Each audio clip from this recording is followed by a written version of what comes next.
Okay, so y'all listen to what Harry Rosenberg had to say about who the people that were taking, the majority of the people that were taking the transatlantic slave trade. Let me let you see what he has to say about it.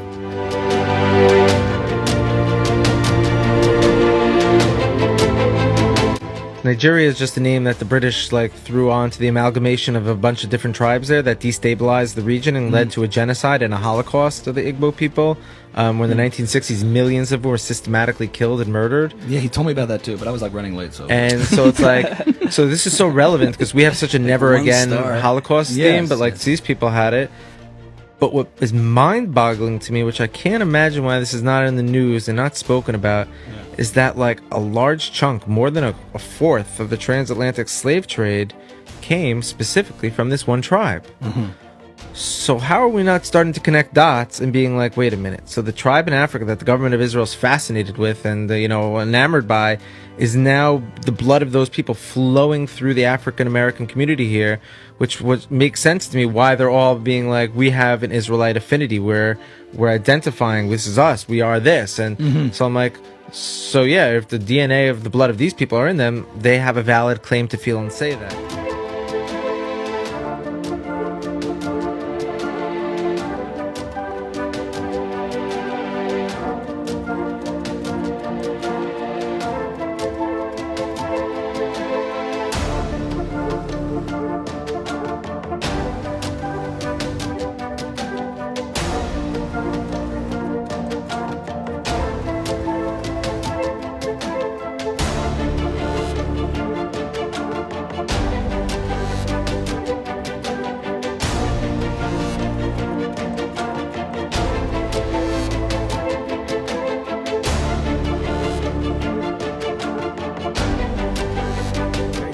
See that the Igbo or the Igbo or the Hebrew really are the same thing, right? So now let's show you what the Nation of Islam, they had done a book, right? Here's the book. Let me flip my camera, right? So here's the book, as you can see it, The Secret Relationship Between Blacks and Jews. All right, so as you see in The Secret Relationship of the Black and Jews, this was from the Nation of Islam. Now, no, I'm not no Muslim, but the bottom line is I'm just showing you, basically they put together a book exposing Jewish involvement in the slave trade and in the plantation and slavery. All right. Okay. So as we see on page 241 of this book, right, it talks about the Jewish involvement into the cotton business. Okay, so I'm gonna read it to you. You see a quote from a Jewish writer. You know what I mean, and it says the Jews are the backbone of Southern commerce. And as necessary to it as steam or iron, right? Because they were the financiers. Remember, Jews, run the banking industry. You know what I'm saying? With the Rothschilds and all that. They're Jewish, international Jewish bankers. Everybody knows that. Anyway, the prodigious presence of Jews in the cotton business is one of the hidden stories of the Black-Jewish relationship in America. Most Americans, whites, Jews, and blacks, would be shocked to learn that the Jews had any presence at all in the South, much less that they had anything to do with the cotton plantation, the very emblem of slavery and Jim Crow. But once the cotton was picked and baled, a heretofore shadowy business, elite collected, processed, and marketed the valuable harvest, making the whole enterprise extremely profitable. Cotton merchants, as a rule, were intimately involved with plantation operations. Often they financed the crop in advance and thus bought the product even before it was planted. Once invested, they became the party most interested in ensuring that Africans efficiently labored in the cotton fields. Now we know those Africans was Igbos, right? Cotton merchants were slavery intimate operatives who created the market demand for black labor, thus perpetuating the Black Holocaust. They were also the ones most interested in ensuring the post-emancipation sharecropping mirror the plantation system as closely as possible. It was these merchants who commissioned the huge steam barges to move their cotton up and down the Mississippi River. Cotton was indeed the magnet for many Jewish immigrants, and within a remarkably short time, many had reached the status of millionaire.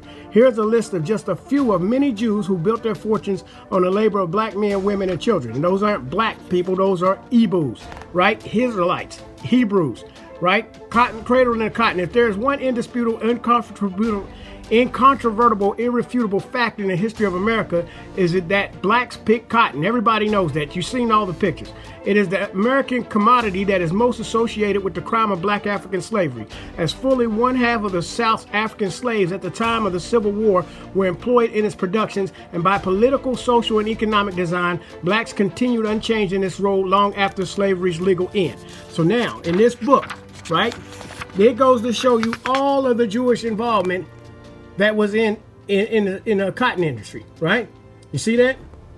All of them. In Alabama, Arkansas, right? All these different people, right? So it's all documented. They know what they done, right? It's all documented. Georgia, all down through the South, Louisiana, right? It's even in more pages, right? Mississippi. See, and black people been thinking, oh, it was just white people, right?